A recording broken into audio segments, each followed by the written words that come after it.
Assalamualaikum warahmatullahi wabarakatuh. Salam sejahtera untuk kita semua. Semoga sehat selalu sahabat Rockpool dimanapun kalian berada. Kembali lagi dengan channel Rockpool, channel yang konsisten tentang perawatan cucak hijau. Jangan lupa subscribe, like, share, dan komen agar channel ini bisa berkembang. Baik, kali ini kita membahas tentang perawatan cucak hijau yang mungkin ketika sampai lapang kita bingung harus pengondisiannya seperti apa. Jadi kebanyakan para pemain cucak hijau sulit untuk mengondisikan di lapangannya. Kadang istilahnya kita bingung nih, burung harus diapain lagi nih. Apakah harus kita kasih jangkrik, atau kita kasih ulet, atau kita kasih keroto. Pengondisian itu yang sering terjadi ya. Kadang kita sesama temen di lapang aja nanya, nih enaknya dikasih apa nih biar burung mau nampil. Sebenarnya kadang burung yang sudah ngunci dengan setelan yang sudah jadi pun sampai di lapang tuh kadang beda. Artinya beda itu ya itu tadi, pengondisiannya tuh kita tuh harus benar-benar tepat ketika di lapangan. Sebenarnya lebih harus tepat laginya itu ketika sampai lapang cucak hijau itu kita jauhkan. Artinya usahakan kalau bisa jangan ngelihat, atau lebih bagus lagi jangan sampai denger ya. Artinya ya sayup-sayup tak masalah gitu. Soalnya ada beberapa cucak hijau yang ketika mendengar burung cucak hijau lain dia birahi ada. Jadi ketika di atas cuma tinggal gembosnya doang. Ada yang juga cucak hijau yang begitu hipernya ketika nyampe atas dia udah kehabisan tenaga ada. Ketika yang sudah bongkar isian ketika dinaikin dia ngungkul juga ada. Jadi pengondisian yang kurang tepat itu bisa berakibat fatal ya ketika di atas tiang gantangan. Jadi sebenarnya pengondisian di lapangan itu tadi harusnya kita kondisikan jauh gitu dari lawan-lawannya. Jadi dia lebih cari tempat yang tenang gitu. Kalaupun dia denger cuma nyaut-nyaut doang itu tidak masalah. Soalnya banyak para pemain itu yang ketika nyampe lapang sampai ngeliat cucak hijau lain. Burung yang dengan cucak hijau yang ketika di lapang di aplak itu biasanya punya karakter burungnya cucak hijau yang telat panasnya. Sama halnya dengan cucak hijau saya ini. Jadi ketika sampai di lapang dia telat panasnya gitu. Jadi saya aplak, setelah diablak biarkan dia bunyi-bunyi biar bongkar isian. Setelah dia udah puas dan posisinya perlahan-lahan ngejamtrok. Setelah udah panas saya kerodong. Dan pengondisian seperti ini tergantung karakter burungnya juga sebenarnya. Burung yang di video ini dia punya karakter yang burung itu telat banget panasnya. Ketika di atas pun ketika begitu nyampe dia digantang pun dia cuma pelangap-pelong dan tengok-tengok doang. Artinya begitu tadi saya ablak tapi saya nggak cas, karena buat saya pribadi yang untuk mengecas burung di bawah itu pantangan buat saya. Artinya pantangan apa? Suatu saat nanti burung tersebut pasti kebiasaan pengennya dicas dulu. Terus juga kan ketika di atas dia nggak bakalan tampil maksimal karena sering biasa ketemu lawan di bawah gitu. Nah setelah dia sudah jambul baru saya kerodong. Setelah kerodong saya kasih ulet hongkong 2 sama kroto yang kapsul 1 biji. Dia pasti bakal enak. Tapi balik lagi dengan kondisi birahinya si burung ini bagaimana. Sebenarnya banyak hal yang terjadi di lapangan itu antara birahi dan emosi tadi. Ketika burung cucak hijau dengan emosi yang tinggi dia nggak bakalan tampil maksimal. Dan apalagi dengan birahi yang tinggi ya, dia akan lebih parah lagi dan tidak akan maksimal sama sekali. Nggak adanya birahi dan nggak adanya emosi pun burung tidak akan bakal kerja sama sekali. Istilahnya imbang lah ya. Tapi kalau menurut saya pribadi lebih bagus emosi itu di atasnya birahi ya. Jadi burung mau kerja, mau maksimal ya, intinya lebih tepatnya mau ngotot lah. Pengondisian di lapangan itu ya banyak sebenarnya. Artinya banyak itu tergantung karakter burungnya. Artinya ada yang dengan settingan burung yang settingan kenyang, ada yang dengan settingan lapar, ada yang dicur jangkrik, ada juga yang istilahnya kelipatan dari kehariannya. Banyak hal ya, ada yang dimandikan terlebih dahulu. Kejadian-kejadian burung yang tidak maksimal itu ya pengondisian di rumahnya lebih tepat. Sebenarnya burung cucak hijau yang sudah ketika sampai lapang nyaut pun itu sebenarnya sudah bagus. Artinya dia punya respon dan punya ada perlawanan gitu. Ketika dengar burung cucak hijau lain dia langsung nyaut. Ada juga tipe burung yang ketika sampai lapang cuma diam, pelangak, pelongo, tapi ketika digantang dia beda cerita. Banyak hal yang terjadi. Pengondisian di lapang itu ketika burung yang sudah jamtrok, kalau saya pribadi dia burung sudah jamtrok dan sudah ngunci gitu. Saya nggak pernah yang namanya setut jangkrik. Paling saya setut pakai ulat Hongkong atau kroto. Kenapa? Karena sifat jangkrik itu bikin kenyang gitu. Ketika sampai di atas kenyang tinggal di disnya. Kejadian-kejadian seperti ini sering terjadi ya. Tapi balik lagi dengan karakter burung tersebut. Ada juga yang ketika sampai lapang dikasih malah dicur, ada. Jadi pengondisian itu dilihat dari kebiasaan di rumah. Apakah burung ini tipe burung yang jinak atau tipe burung yang nggak terlalu jinak. Karena tipe burung jinak itu biasanya kalau dia lapar pasti turun ke bawah, ngampar ke dasar sangkar. Apalagi ketika ngelihat curi dia pasti turun ke bawah. Dari sekian banyak pengalaman saya ketika burung-burung yang dengan tipe jinak itu usahakan kalau bisa kenyang enggak, lapar enggak. Artinya dia masih ada sifat yang mau ngelawan gitu. Jadi dia nggak bakal pusing ngeliatin juri dan naik turun gitu. Tapi ketika burung tipe yang tidak terlalu jinak, burung tersebut itu biasanya lebih cenderung mau lapar juga dia oke, mau kenyang jadi oke. Tapi kalau menurut saya pribadi gitu, ketika burung dengan jor jangkrik kenyang, ada juga yang tampil maksimal, tapi ada juga yang tidak tampil maksimal. Artinya tergantung karakter burung tersebut, dari pola birahinya, dari pola emosinya. Biasanya burung-burung yang di jor jangkrik itu dengan kondisi yang burung tipe jinak, ada juga yang nggak tipe jinak, maksudnya nggak terlalu jinak banget gitu. Biasanya karakter burung yang seperti ini yang di jor jangkrik ini dia punya power yang lebih kencang lah ya istilahnya. Artinya power yang lebih kencang itu stamina-nya dia lebih bagus, jadi membutuhkan porsi jangkrik yang banyak gitu.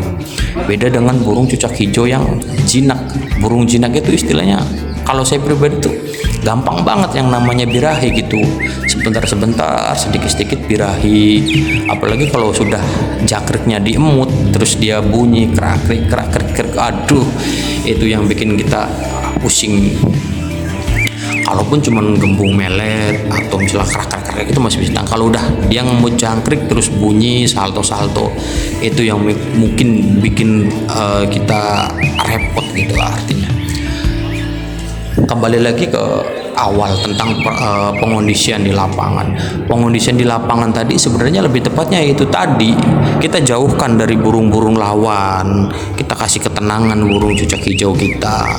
Sebenarnya ketika cucak hijau dengan kondisi pola mandi yang bagus, mau berangkat ke lapang dimandiin terus dia mandinya pules, sebenarnya kondisi banget itu burung. Sudah tinggal ibaratnya ketika sampai lapang pun kita cuman mau kasih settingan bagaimana, setutan bagaimana. Tapi kadang itu tadi ketika sampai di lapang ya kita bingung ini burung diapain ya. Kadang kita sampai nanya ke teman sama teman, enaknya dikasih apa ya biar burung ini. Sebenarnya kita sebagai perawat itu harus jeli, artinya harus jeli pengondisian burung. Ini burung agak birahi ini, apakah kita sebelum berangkat kita mandikan dulu biar ngeredam emosinya? Apakah ini burung kita sauna dulu agar emosinya lebih keluar? Kan dari situ pengondisian. Masalah setut jangkrik, setut kroto atau setut uha itu tergantung kebiasaan burung tersebut.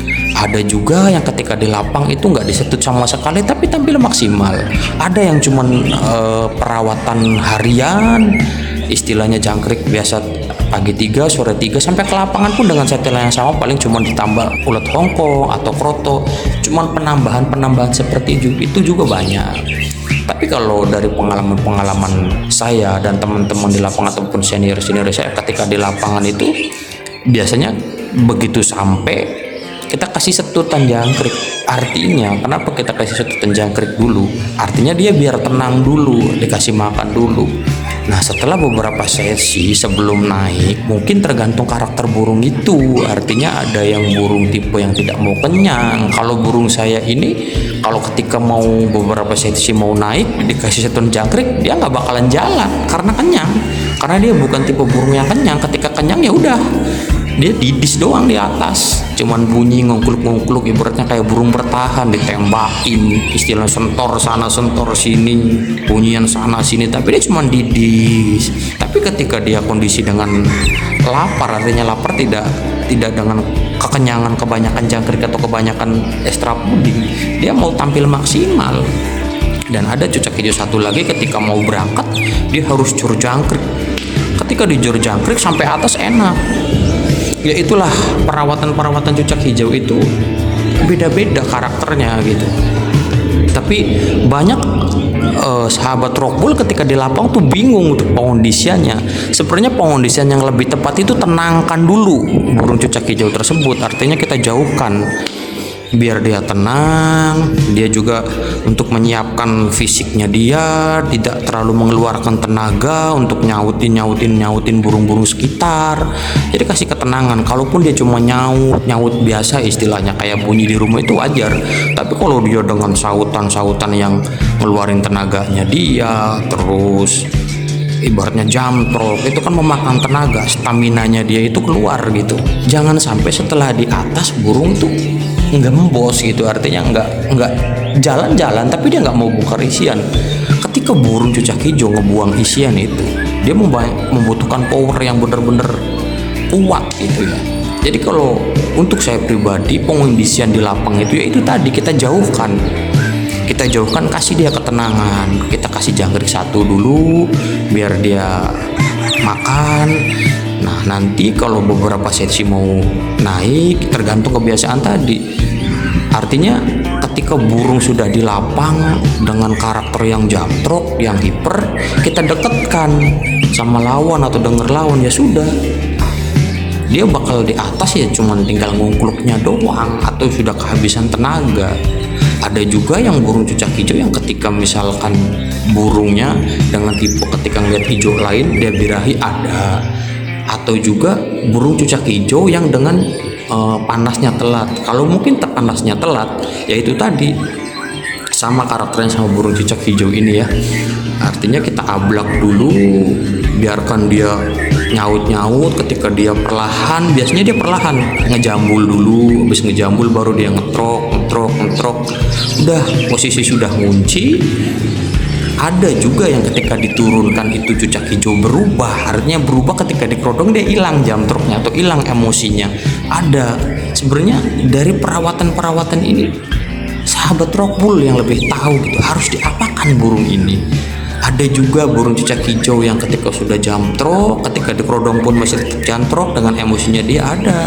Tapi kalau burung cucak hijau di video ini ya, dia setelah diablak, dia mau nyaut-nyaut, perlahan dia ngejambul, baru dia nyaut-nyaut, ngetrok, makin panas saya kerodong. Nah, saya kerodong pun dia masih posisi dengan jamtrok. Sesudah itu beberapa sesi mau naik, saya kasih ulat Hongkong sama kroto. Kalau di jangkrik saya mungkin tidak terlalu, karena burung tipe yang seperti ini ketika kenyang dia makan didis, nggak bakal mau jalan. Sebenarnya pengondisian di lapang itu ya itu tadi. Sebenarnya lebih tepatnya kita jauhkan, jadi kita pun biar lebih tenang gitu ngadepin burung ini. Kalau kita misalkan dengan ibaratnya dengan lawan-lawan, tuh burung tuh udah enak tuh, udah ini tuh, jadi kita nggak tenang juga. Padahal kita tuh udah tahu tuh settingan burung itu kayak gini itu. Udah tuh kasih itu aja, udah setut itu aja biar lebih enak. Tapi hasilnya kan tidak tahu, tidak maksimal gitu. Sebenarnya ya itu tadi, pengondisian itu kita jauhkan. Burung juga tidak terlalu mengeluarkan tenaga. Burung juga istilahnya kita mastering pakai handphone, dia juga pasti ingat gitu. Kalau di lapang kan istilahnya dengan ungkulukan dia lupa dengan isiannya dia, materinya dia. Atau juga dia terlalu capek juga nyautin, apalagi tipe-tipe yang hiper itu lebih parah. kasihan burungnya buang tenaga sia-sia, artinya gitu kan. Kalau bisa buang tenaga di atas gantang gitu kan, biar ada bayarannya kan gitu istilahnya. Kita juga semangat juga ngerawatnya. Kalau burung kita tampil maksimal dan kita bawa trofi, bawa uang istilahnya kan, bawa hadiah buat keluarga juga. Banyak hal sebenarnya, yaitu ya lebih tepatnya kita jauhkan, biar kita pun bisa mengondisikan itu burung, kita pun lebih tenang. Kita harus apakan burung ini. Dan kalau ketika burung itu tenang di lapang, dia nggak terlalu gembrong-gembrong, kita kasih satu jangkrik kayak istilahnya juga dia nyaman. Artinya nyaman itu jangkrik belum ketelan karena dia saking emosi yang kenceng gitu kan, baru nelen jangkrik dia bunyi, itu juga cukup berbahaya ya untuk vita suara si burung tersebut. Apalagi dengan tipe burung-burung yang faktornya lebih kuat gitu, yang emosinya lebih kuat gitu. Usahakan ya itu tadi, jauhkan lah dari lawan-lawan yang ada di sekitar lomba tersebut ya. Kalau jauh dari lawan-lawan di sekitar kan mungkin kita juga bisa tenang mengondisikan burung tersebut gitu istilahnya. Baik, itulah sedikit berbagi tentang pengalaman perawatan cucak hijau. Tidak bermaksud untuk menggurui atau mengajari, hanya sedikit berbagi. Salam sejahtera untuk kalian semua, semoga sehat selalu. Salam jamtrok, salam trokbul, sahabat cucak hijau di Nusantara. Subscribe, like, share, dan komen agar channel ini bisa berkembang. Assalamualaikum warahmatullahi wabarakatuh.